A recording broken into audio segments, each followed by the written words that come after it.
اللهم اغفر للمؤمنين والمؤمنات والمسلمين والمسلمات الأحياء منهم والأموات اللهم طاوب بيننا وبينهم بالخيرات إنك مجيب الدعوات إنك على كل شيء اللهم صل على محمد.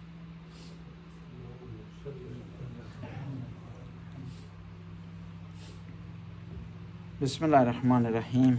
جیسے کہ آپ کے علم میں ہے کہ ہم دوسرے خطبے میں مناسبت سے متعلق بات چیت کرتے ہیں، تو زکوٰۃ کے مہینے کی مناسبات گزشتہ جمعے میں بعض بیان کی، اب انہی کو آگے بڑھاتے ہیں.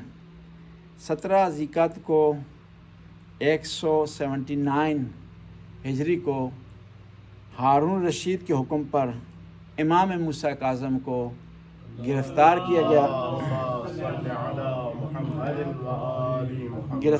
گیا اور بغداد لایا گیا اور زندان میں ڈالا گیا. یہ آپ کی خدمت میں عرض کروں کہ ائمہ اطہار علیہ السلام، 14 معصومین علیہ السلام، یہ ہستیاں مشکلات سے گزری ہیں دین خدا کو ہم تک پہنچانے کے لیے، اور ان مشکلات میں سے ایک مشکل یہ تھی کہ ان میں سے کئی ایسی ہستیاں ہیں، بلکہ زیادہ تر ہستیاں ایسی ہیں جو زندان میں رہی ہیں، قید انہوں نے کاٹی ہے، مشکلات برداشت کی ہیں، اور ان میں سے سب سے زیادہ جو سخت قید کاٹی ہے اور جو سب سے زیادہ سختی ہوئی ہے وہ تھی امام موسیٰ کاظم علیہ السلام. امام موسیٰ کاظم 14 سال جیل میں رہے ہیں، 14 سال قید میں رہے ہیں، اور ایسی قید جس میں امام نہ کھڑے ہو سکتے نہ بیٹھ سکتے.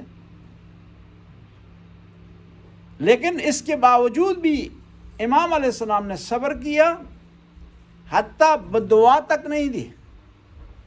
اور پھر آپ کی شہادت کے بعد اس غریبانہ انداز میں آپ کا جنازہ ہوا کہ یہ اعلان کیا گیا کہ لوگوں دیکھ لو کہ شیعوں کا امام ہے اور جنازہ اٹھانے والا کوئی نہیں. یہ ائمہ اطہار نے سختیاں کیوں برداشت کی؟ خدا کے دین کی خاطر، خدا کے دین کو ہم تک پہنچانے کے لیے. بس 17 زکوٰۃ کو امام کو گرفتار کیا گیا. گرفتار کرنے کے بعد آپ کو جلا وطن کیا اور بغداد میں آپ کو قید میں رکھا. اس کے بعد 19 زکوٰۃ کو ولادت ہوئی حضرت اسحاق کی. حضرت ابراہیم کے 2 بیٹے تھے، اسماعیل و اسحاق. حضرت ابراہیم کی اولاد نہیں ہو رہی تھی تو آپ نے دوسری شادی کی حضرت ہاجرہ سے، جہاں سے اسماعیل ہوئے، اور پھر خداوند تعالیٰ نے سارہ سے بھی آپ کو اولاد دی جن کا نام اسحاق ہے.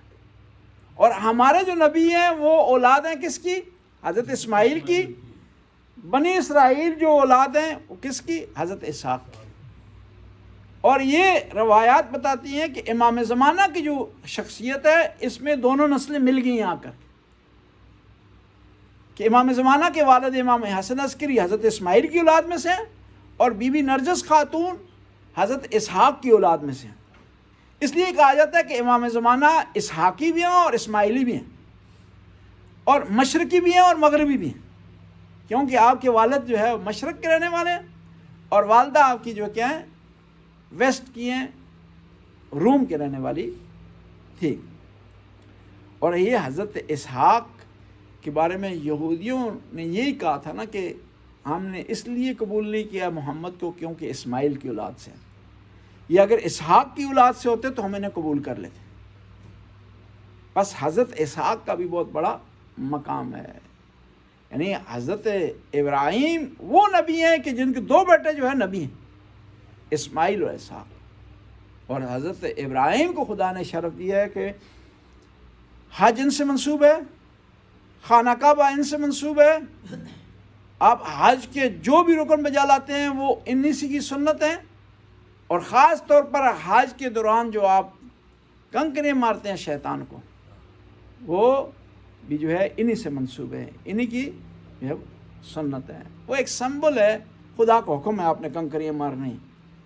یعنی خدا نے ہمیں آرڈر دیا ہے کہ وہاں سے سیکھ کر آئیں اپنی زندگی میں، یہاں کوشش کریں شیطان سے دوری اختیار کریں. یہ نہ ہو کہ وہاں کنکریاں مارنے کے بعد جو ہے یہاں آ کر وہ یہی کام کریں. جس طرح وہ نہ ہو کہ ایک آدمی گیا، اس کی زندگی فساد سے، کینے سے، غلط کاموں سے بھری ہوئی تھی، تو وہاں گیا تو کہتے ہیں نا کنکری مارنے لگا شیطان کو، شیطان وہاں سے نمودار ہوا. اس نے کہا تم کیوں مار رہے ہو؟ یہ دوسرے تو مار رہے ہیں ٹھیک ہے. یعنی ناروے سے دو آدمی گئے وہاں پر، شیطانوں کو کنکریوں کا وقت آیا مارنے کا، تو کہنے لگے کہ ایک دوسرے کو نام نہیں بتاتا، ایک دوسرے کو کہنے لگے کہ بھائی اس کو کیوں مار رہے ہیں، ایک دوسرے کو مار لیتے ہیں جی تو بہتر ہے جی، کیونکہ ہمارا کام بھی جو ہے وہ اس سے کام نہیں ہے. وہ قیامت کے دن نا کہتے ہیں نا جب لوگوں کو سزا ملے گی نا تو بعض لوگ شیطان کو برا بھلا کہنا شروع کر دیں گے. شیطان وہاں آ جائے گا، کہے گا میں نے کچھ نہیں کیا، میں نے تو صرف اشارہ کیا، صحیح، باقی کام تم نے خود کیا، مجھے کیوں بدنام کرتے ہو؟ اور پھر یہ ہوا کہ تم مجھ سے آگے بڑھ گئے ہو، کوئی ایسے کام جو مجھے بھی نہیں آتے تھے تم نے کیے ہیں. بس یہ جو علامتیں ہیں شریعت میں، یہ ہمیں تمہارے لیے درس ہیں، ہمارے لیے سبق ہیں کہ ہم شیطان کو ہم نے رمی جمرات کرنی ہے. اس کا مطلب کیا ہے؟ ہم نے قربانی بجا لانی ہے وہاں پر منا میں، اس کا مطلب کیا ہے؟ ہم نے عرفات میں وقوف کرنا ہے، اس کا مطلب کیا ہے؟ ہم نے خانہ خدا کا طواف کرنا ہے، اس کا مطلب کیا ہے؟ اس کا فلسفہ ہے وہاں تک جانا ضروری ہے. ورنہ دنیا میں کئی ایسے لوگ ہیں جنہوں نے 40 حج کیے ہیں لیکن جو ہے وہ کام ان کے صحیح نہیں ہے. اس کے مقابلے میں کچھ لوگ ایسے ہیں جن کو توفیق حاصل نہیں ہوئی، حج پر نہیں جا سکے کسی وجہ سے، مجبوری کی وجہ سے، لیکن وہ کئی دوسرے ان افراد سے بہتر ہیں کہ جو حج پر کئی دفعہ جا چکے ہیں. یہاں بیان کرنے کا مقصد یہ تھا کہ حضرت اسحاق کی ولادت ہوئی ہے 19 ذی-القعدہ کو. پھر اس کے علاوہ آپ کی خدمت میں عرض ہو 22 ذی-القعدہ کو مجمع البیان کی تکمیل ہوئی ہے. ہماری جو تفاسیر کی کتابیں ہیں ان میں سے ایک پائے کی تفسیر اور بہت اچھی تفسیر، سٹرانگ تفسیر، وہ مجمع البیان ہے.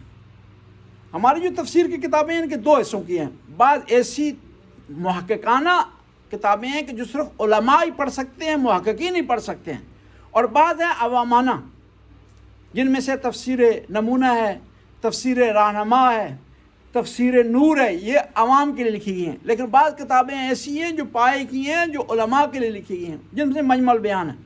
اور مجمع البیان کی خصوصیت یہ ہے تفسیر کی کہ یہ لغت کے حوالے سے بہت زیادہ سٹرانگ ہے. لغت کی تفسیر کرنا یعنی ڈکشنری کا جو کام دیتی ہے یہ تفسیر ہے، یعنی ایک لفظ کا صحیح ایگزیکٹ معنی کرنا، اس کے ہم پلہ لفظ جو ہے وہ عربی میں ڈھونڈ کر کے لانا، اس مجمع البیان کا کمال ہے. اور مجمع البیان وہ تفسیر ہے جس کو اہل سنت کے علماء بھی پڑھنے پر مجبور ہے، کیونکہ لغت کا اگر فائدہ اٹھانا ہے، لغت کو سمجھنا ہے، زبان عربی کی سمجھنا ہے، قرآن کی زبان کو سمجھنا ہے، تو اس نے بہترین تشریح کی ہے مجمع البیان کی. مجمع البیان کا ایک قصہ بھی عجیب ہے کہ انہوں نے کتاب لکھی کیوں. کہتے ہیں کہ یہ بے ہوش ہو گیا، گھر والوں نے، رشتہ داروں نے سمجھا، علامہ طبرسی مجمع البیان کے جو رائٹر انہوں نے سمجھا فوت ہو گئے. جس طرح پہلے بھی آپ کو لطیفہ سنایا تھا نا، ایک آدمی کی عورت جو ہے وہ اس قومے میں چلی گئی تھی، سنایا آپ کو پہلے، وہ مشہور و معروف واقعہ ہے نا. کہتے ہیں کہ ایک آدمی تھا، اس کی بیوی قومے میں چلی گئی، بے ہوش ہو گئی. لوگوں نے، رشتہ داروں نے، مسائیوں نے سمجھا فوت ہو گئی. تو انہوں نے کیا کیا، اس کو غسل دیا، کفن پہنایا، اور اب روانہ کر رہے تھے تو وہ فوت نہیں ہوئی تھی، بے ہوش تھی. پرانے زمانے میں نہیں پتہ چلتا تھا، کوئی آلے یہ سسٹم نہیں ہوتا پتہ چلا کہ آدمی فوت ہو گیا، ابھی بھی بعض فوت ہو جاتا ہے. تو کہتے ہیں کہ وہ غسل دے کر اس کو لے جا رہے تھے تو گھر سے باہر نکالے، وہ تابوت کس کا ٹکرایا ستون سے، تو وہ جاگ اٹھی، بیٹھ گئی نا. تو وہ شوہر پریشان ہو گیا کہ یہ کیا مسئلہ ہو گیا جی کہ میں نے جان چھڑائی تھی تو دوبارہ زندہ ہو گئی. کہتے ہیں وہ کئی عرصے وہ زندہ رہی، اب دوبارہ سچ مچ کی فوت ہو گئی. اب اس کو غسل دیا، کفن پہنایا، تو لے جا رہے تھے، شوہر آواز دے رہا تھا ستون سے نہیں ٹکرانا جی، ستون سے نہیں ٹکرانا جی.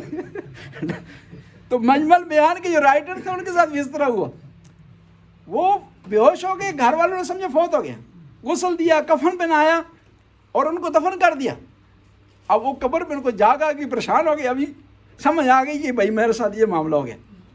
وہاں قبر کے اندر سے انہوں نے منت مانی کہ خدایا اگر آج میں اس سے میری جان چھوٹ جائے، قبر سے میں نکل جاؤں، تو میں ایک قرآن کی تفسیر لکھوں گا تو کہتے ہیں پرانے زمانے میں ہوتا تھا، غربت کے زمانے ہوتے تھے، کفن چور ہوا کرتے تھے، یعنی یہ بھی ایک پیشہ ہوا کرتا تھا نا. اب جوتے چور ہیں پاکستان میں، مسجد سے جوتیاں چراتے ہیں، اس قسم کے مختلف پیشے ہیں. اس زمانے میں ایک پیشہ ہوتا تھا کفن چور ہونے کا. تو کہتے ہیں کہ وہ منت انہوں نے مانی تو کچھ دیر بعد کفن چور آ گیا. وہ کیا ہوا، کفن اس نے قبر جو ہے وہ کھودنے کے بعد جب ان کا کفن اتارنے لگا تو انہوں نے پکڑ لیا اس کو، کفن چور کو. وہ پریشان ہو گیا کہ یہ کیا ہو گیا. انہوں نے کہا پریشان ہونے کی ضرورت نہیں ہے، میں زندہ ہوں، سلامت ہوں، کوئی اس میں روح مجھ میں نہیں آئی، کوئی جو ہے چڑیل مجھ میں نہیں آئی، میں خود ہوں اور بھول کر مجھے انہوں نے دفنا دیا. میں تیرا نام نہیں لوں گا، مہربانی کر مجھے یہاں سے نکال. کہتے ہیں کہ وہ کفن چور نے انہیں وہاں سے نکالا اور پھر آئے اور یہ کتاب انہوں نے لکھی، مجمع البیان، اور عظیم کتاب لکھی. یعنی دیکھیں نا، خداوند تعالیٰ کسی کو توفیق دیتا ہے تو اس طرح توفیق دیتا ہے کہ وہ پھر دوبارہ زندہ ہوتا ہے، اسے نئی زندگی ملتی ہے، اور پھر خداوند تعالیٰ کی کتاب کی تفسیر لکھتا ہے. وہ 24 ذکات کو امام رضا کو لایا گیا ہے مدینہ سے مرف 200 ہجری میں، اور 25 ذکات کے واقعات میں سے جو واقعہ اہل سنت کی احادیث کے مطابق، ان کی روایات کے مطابق، وہ یہ ہے کہ پیغمبر روانہ ہوئے ہیں آخری حج کے لیے، حجۃ الوداع کے لیے. اور یہ پیغمبر کا جو آخری حج ہے، حجۃ الوداع، یہ بہت زیادہ امپورٹنٹ ہے اور بہت زیادہ اس کی اہمیت ہے اسلام میں، شریعت میں. اور یہ وہی حج ہے جس کے بعد پیغمبر نے ارشاد فرمایا من کنت مولا فہذا علی مولا. یہ وہی حج ہے جس میں قرآن کی آیت اکمال نازل ہوئی، الیوم اکملت لکم دینکم واتممت علیکم نعمتی ورضیت لکم الاسلام دینا. اس حج کے دوران جو ہے، اس حج کے اختتام پر یہ آیت نازل ہوئی ہے. اور حجۃ الوداع کا خطبہ بہت زیادہ امپارٹنٹ ہے جس میں پیغمبر نے خلاصہ شریعت کا بیان کیا ہے. اور یہ اس حج کے لیے پیغمبر روانہ ہوئے 25 ذکات کو، کہاں سے؟ مدینہ سے مکہ کی طرف. اس گزشتہ ہفتے بھی آپ خدمت میں عرض کیا کہ حج کے جو 2 مہینے ہیں ان میں سے ایک ذکات ہے اور ایک ذی الحج ہے، کہ آپ حج کا آغاز ذکات میں کر سکتے ہیں. عمرہ تمتع کے ذریعے پیغمبر نے بھی اپنے حج کا آغاز ذکات کے مہینے میں کیا. یعنی آپ جب حج بجا لاتے ہیں تو حج کے 2 پارٹ ہیں، عمرہ تمتع اور حج کے ارکان. عمرہ تمتع، کیونکہ حج کی 3 قسمیں شریعت میں، حج افراد ہے، حج قران ہے اور حج تمتع. ہم جو لوگ دور رہتے ہیں ہمارے لیے حج تمتع ہے، جو لوگ نزدیک لیتے ہیں ان کے لیے افراد ہے یا قران ہے. افراد اور قران میں فرق ہے کہ قران میں یہ ہوتا ہے، قران کا معنی ہوتا ہے ملا کر چلنا، ملانا.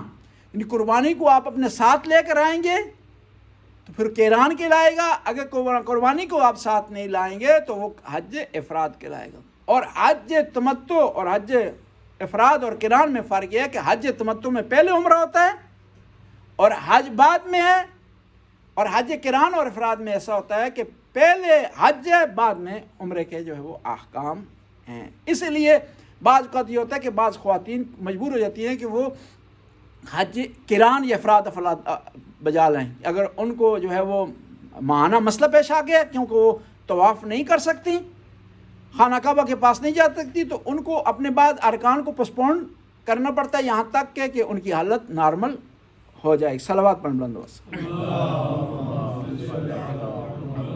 بسم اللہ الرحمن الرحیم. الحمدللہ.